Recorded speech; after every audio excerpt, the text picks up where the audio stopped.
Yo, what's good? So you read the title of this video. We're going to set up SoundID room correction in a multi-output setting when you don't want correction applied to every single device at the same time. I don't know why SoundID doesn't have a multiple output setting yet. So for example, if I have SoundID on my room speakers, if I switch to my headphones, I have to remember to turn it off. And I can't have my speakers have the correction and my headphones not have the correction at the same time. So we're going to basically set this up, and it's really nice. I haven't seen anyone do this yet, so here I am making this video. Let's go. All right, so here we are. Really quickly, you're going to need a few things. You're going to need SoundID, obviously, so make sure you have that set up and do your whole measurement thing. You're going to need your audio interfaces, multiple output settings, and make sure it has more than 2 channels of output. You can set this up with a couple of virtual devices, and we can talk about that, but I have a Scarlett 4i4, so it has 4 output channels. If you have a 2i2, for example, it only has 2 outputs, so make sure it has more than 2, and you'll be able to do this really quick. Next thing you're going to need is some sort of routing software. I use Loopback audio. It's pretty popular, and it works really well. And the last thing you're going to need is a Loopback audio type of system to capture your system audio. Not Loopback, which you can definitely use, but I use this free thing called Blackhole, and we'll get to it. So I'll show you how to quickly grab that, and we'll get this working. So number 1, I'm going to bring in SoundID. And so this is my room correction, and notice on the side you have only 2 output settings, and you cannot have one piece of the audio go to one device and one other piece go to something else. So for example, really quickly, make sure when you add your new device, let's say we're going to add my 4i4, the left channel, you can click 4 outputs, but I just want 1 and 2. So playback 1, playback 2, don't click 3, don't click 4. Just have that all set up. So you'll probably have this already ready to go. So just have that ready.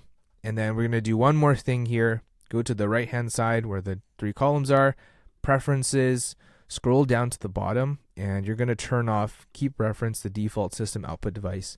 So they always set SoundID and it switches in your audio output settings.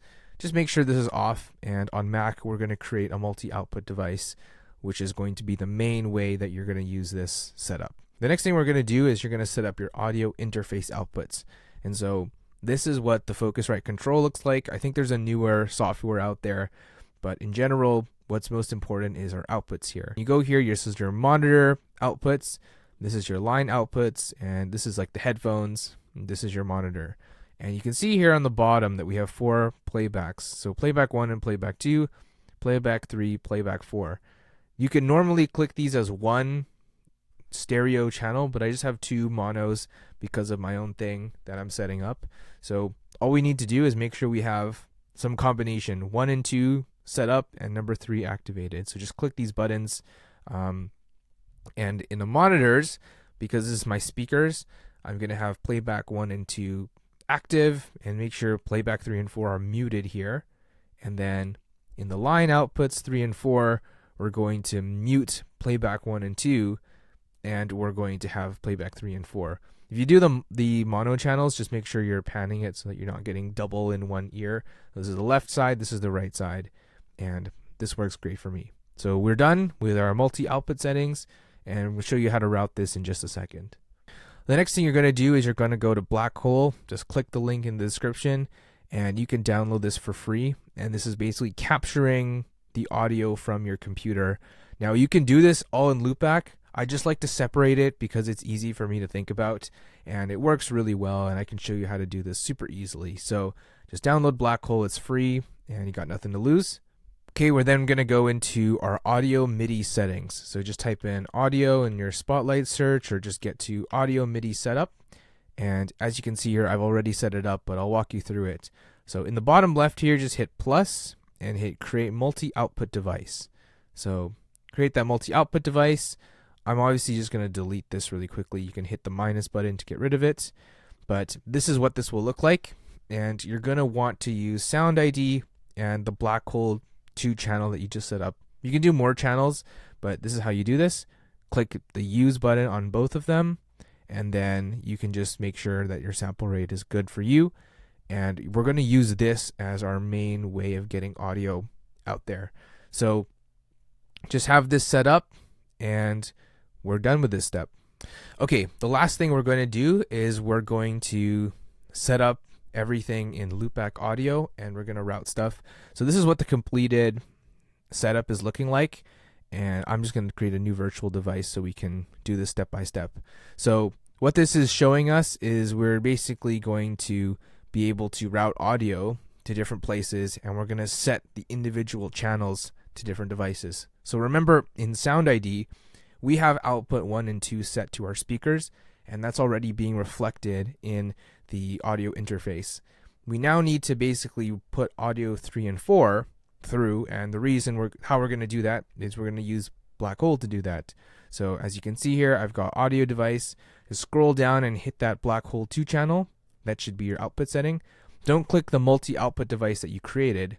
Just click the Blackhole 2 channel. And this is going to capture your computer's audio. And you can hit, again, Command Delete to delete certain things. So I'm going to remove this cable here. And I'm going to also remove this cable on the pass-through. We don't really need that. So the next thing we're going to do is output channel. You can change this, but it doesn't really matter. You just need something for the audio to go left and right.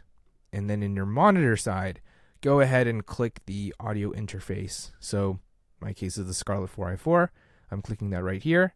And we're going to actually delete these cables going to channel 1 and 2. These are our speaker outputs, and those are already set. We don't want to hear the audio twice.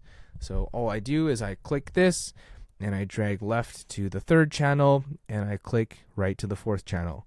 And this is all set up and ready to go. And you now have audio. It comes in and it hits SoundID, and SoundID puts it out to the audio interface, and that goes out to your speakers.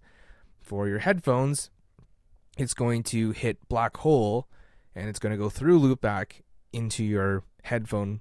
It's going to the Scarlett, but on channel 3 and 4, and that's going to go into your headphones. So a bonus tip here, if you're using SoundID in your DAW, and this is where Muse comes in, but I have it where on my DAW's output, as you can see here, I actually don't run it through SoundID. I run SoundID as a plugin, which is what they recommend. So I have the actual Scarlett as my device.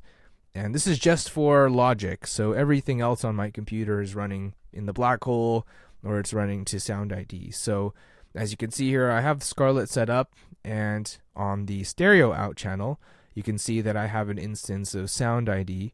And the SoundID is going to basically go to everything in my system. So that's why I need a plugin before that. So before it hits SoundID, to basically capture some audio and send that out to channel 3 and 4. Logic is still going to channel 1 and 2, so it's not going to hit 3 and 4 at all. If you don't have anything, then you're not going to hear anything in your headphones. So let me quickly show you Muse. So here's Muse website. Again, it's free to use. There's some limits. Again, it's actually like a music collaboration service, and they have a plugin that you add into your DAW, which allows you to share audio to different people. We don't need to share audio to different people, but I just like the plugin. So it's free to download, and once you download it, come back to the next bit. So we're back in Logic, and you're going to need to add Muse plugin. So there's a couple other things. If you scroll down here and you go to your audio units and you go to Muse, there's your Muse recording plugin and the Muse plugin. Make sure you hit the Muse plugin, and it should look like this. And your status should be good. It's sharing audio to whatever session.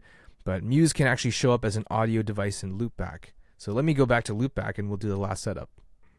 So here you are back in Loopback. And as you can see here, I have this set up already. But if I just delete this, I'll show you what I mean. We can just hit delete. And we're going to add a source. And you scroll down here and you see these different audio devices that Muse has downloaded. So make sure you click the one called Muse DAW Bridge. So just click that one. And Muse DAW Bridge, you can see that it automatically has connected itself into this output channel, and that's going to channel 3 and 4. So that way, before the audio hits SoundID, it's getting collected by Muse, it's going into channels 1 and 2, and that's going to your headphones. You might ask about latency. I haven't noticed any latency. I found this is pretty low latency, but of course there may be a risk of some latency. Let me know if you have a latency issue. I'm really curious to hear. But after that, we should have everything set up. So let me show you a little setup here. All right, so as you can see, I've got some just royalty-free music. You're not going to be able to hear this on the YouTube video, but just so I can bring it in, here's SoundID, and as you can see, the audio is coming through. Now, I'm going to bring in the audio interface. You can see that all the channels are lit up here, 1, 2, 3, and 4, and only 1 and 2 are unmuted, and then 3 and 4 are muted here. So if I mute the output on SoundID, like that, and we go back to the Focusrite panel, you can see that playback 1 and 2 has stopped the meters, and the 3 and 4 are coming through because those are being run by Blackhole. So we've successfully moved things around, and we are good to go.